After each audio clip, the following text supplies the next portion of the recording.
두 번째 가치의 문제에 대해서 말씀드리겠습니다. 의료기술이 발전하면 이론적으로 진단, 치료 비용 등이 감소할 것으로 많은 사람들이 기대해 왔습니다. 그러나 현실은 반대로 급격한 의료비용 증가로 많은 환자 및 그 가족들이 고통을 당하고 있습니다. 특히 고가 항암제가 많이 도입되면서 파이낸셜 톡시시티, 재정 독성이라는 신조어가 만들어질 정도입니다. 의료윤리 영역에서는 의학적 결정에 경제적 요인을 배제해야 된다고 전통적으로 생각해 왔으나 현대의학에서 의학적 결정에 돈 문제를 피할 수 없다는 것을 인정하고 있습니다. 항암제를 예로 들어 말씀드리겠습니다. 전통적인 세포독성 항암제인 CMF와 같은 항암제의 치료 비용은 한 달에 10만 원을 넘지 않습니다. 그런데 이후에 개발된 표적 치료제나 면역 항암제의 경우 세포독성 항암제보다 효능이 다소 우수하긴 하지만 문제는 비용입니다. 표적 항암제의 경우 한 달 비용이 대부분 300만 원을 넘습니다. 면역 항암제는 더 고가입니다. 최근 식약처에 품목을 받은 CAR-T 세포 치료제의 경우 1회 시술에 47만 5천 불, 우리나라 돈으로 5억 원을 상회합니다. 의료이기 때문에 모든 항암제는 필수적으로 건강보험이 비용을 지불해야 하는가?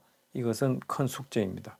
일반 재화와 비교하면 여성분이 사용하는 핸드백의 경우 10만 원대도 있지만 1,000만 원대도 있습니다. 1,000만 원대의 핸드백이 10만 원대의 핸드백에 비하여 100배의 효용 가치가 있는가? 그렇다고 생각하는 사람은 없을 것입니다. 문제는 의료이기 때문에 고가의 의료기술에 대해서까지 건강보험에서 급여를 해달라는 요구가 있다는 점입니다. 비용을 투입하면 효용이 리니어하게 증가하는 것이 아닙니다. 어느 시점에 가면 효용이 감소할 수밖에 없는데 의학적 결정의 대부분은 양면성을 지니고 있어서 이익을 보는 측면도 있지만 부작용으로 손해를 볼 수도 있습니다. 이득이 손해를 능가하면 이건 필수 의료 영역에 속하지만 반대로 어떤 의료 행위를 해서 부작용으로 인한 손해가 이익을 능가하면 무의미한 의료 행위로 간주될 수밖에 없습니다. 이런 문제를 경제성 평가에서 답을 찾을 수 있다는 생각으로 지난 20여 년간 많은 노력이 이루어졌습니다. 이런 배경에서 여러 가지 지표들이 활용되고 있는데 대표적으로 아이스와 같은 지표로 계량화를 시도해 왔습니다.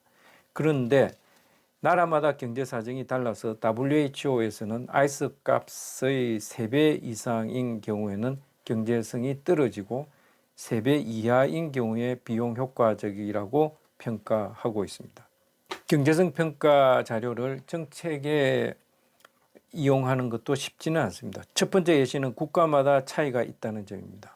경제성 평가를 가장 적극적으로 활용한 나라는 영국인데 항암제의 경우 약제마다 아이스 값을 산출해서 공개하고 급여 기준으로 삼고 있습니다. 앞서 말씀드린 췌장암에서의 얼라티닙은 아이스 값이 43만 불이라 비용 효과 면에서 코스트 이니펙티브하다고 판정하여 영국에서는 건강보험급여를 적용해 주지 않고 있습니다. 이에 비해서 미국은 FDA 허가를 받은 약제는 급여를 해주는 것을 원칙으로 합니다. 우리나라도 심평원에서 10년 이상 경제성 평가를 해왔으나 그 자료를 공개하고 있지는 않습니다. 나이스에서 공개한 아이스 값을 대입해서 한국의 항암제 급여 실태의 적절성을 한번 비교 평가해 본 적이 있는데 비용 효과적임에도 급여를 해주지 않는 약제가 있는 반면에 췌장암에서 얼라티닙처럼 비용 효과적이지 않다고 판단했는데도 보험급여를 해주는 약이 적지 않습니다. 일관성이 없습니다. 경제성 평가의 또 다른 문제점은 사람마다 가치관이 다르다는 것입니다.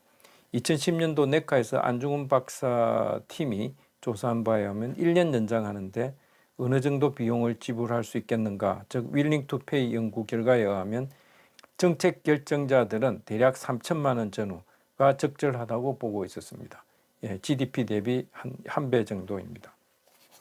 이에 비해서 환자 당사자에게 문의하면 1억 6천만 원, GDP 대비 5배의 급여를 요구하고 있습니다.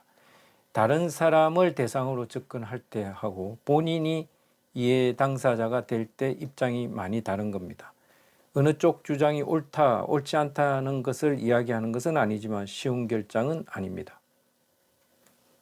또 회생 가능성이 없는 말기암 환자에서 중환자실에서 연명의료를 계속할지 호스피스로 갈지 같은 결정의 경우 이쪽 환자들도 저산소증이기 때문에 인공호흡기를 적용하고 소변이 나오지 않으면 혈액투석을 하는 등 연명의료 각각의 의료 교수는 근거 있는 결정이지만은 불필요한 고통을 줄이고 편안한 임종을 막기를 환자가 원한다면 호스피스를 선택하는 것과 비교하여 어느 선택이 더 의미가 있는가는 경제성 평가로 결정할 수 없는 문제입니다.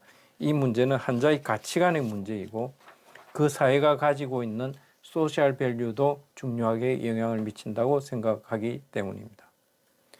말기 암 환자에서 호흡곤란이 생겼을 때 인공호흡기를 적용하는 것이 적절한지 여부를 동일 환자에 대해서 담당 전공의와 주보호자 사이의 의견 일치 여부를 조사해 본 적이 있는데 의견이 일치할 확률이 40%를 미치지 못하고 있습니다. FDA 허가를 받은 폐암에 대한 신약으로 완치는 불가능하지만 15%의 확률로 부분 간해를 기대한다면 달리 이야기하면 이 15%에 속하면 환자가 항암 효과로 수개월간 생명이 연장되고 85%의 환자의 경우는 효과는 없고 부작용으로 추가적인 고통을 받을 위험에 노출되는 상황에서 어떤 결정이 적절한지를 조사한 적이 있습니다. 이론적으로는 이 효과를 볼 가능성이 높은 15%의 환자만 골라서 적용하면 되지 않는가 생각할 수 있는데 문제는 환자가 어떤 방향으로 진행할지 미리 예측하기가 어려운 불확실한 상황에서 결정을 내려야 한다는 점입니다. 앞서와 같은 질문에 대해서 조사한 결과를 소개하면 대부분의 환자 가족들은 그런 약을 한번 써보기를 원하고 있는 반면에 의료진들은 반대하는 사람이 더 많습니다. 의견이 일치할 확률이 41.1%에 지나지 않습니다. 여기서 이제 갈등의 요인이 발생합니다. 가족들은 적극적으로 신약을 사용하기를 원하는데 의료진은 반대한다면 가족들은 의료진이 최선을 다하지 않는다고 오해를 할 수 있습니다. 반대로 가족들은 반대하는데 의료진이 강력히 권하는 경우 의사가 다른 동기에서 약을 권하는 것은 아닌가 생각할 수도 있습니다.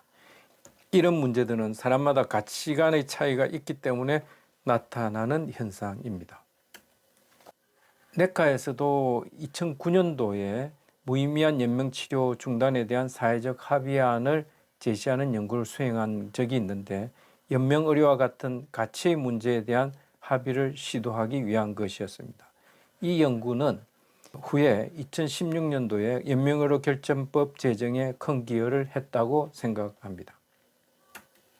전통적으로 도구마처럼 인식하고 있는 EBM으로 대부분의 의료 문제를 해결할 것으로 기대했으나 실제 상황에서는 많은 문제에 부딪히고 있습니다. 그런 배경에서 밸류 베이스드 헬스케어가 관심을 끌고 있습니다. 이 개념은 미국의 비즈니스 스쿨에서 경제성 평가를 중심으로 시작된 개념이나 유럽에서는 개인적 가치, 사회적 가치 등 다양한 가치의 개념도 포괄하는 확장된 개념을 적용하여 밸류 베이스드 헬스케어에서 답을 찾으려는 시도를 하고 있는 것입니다.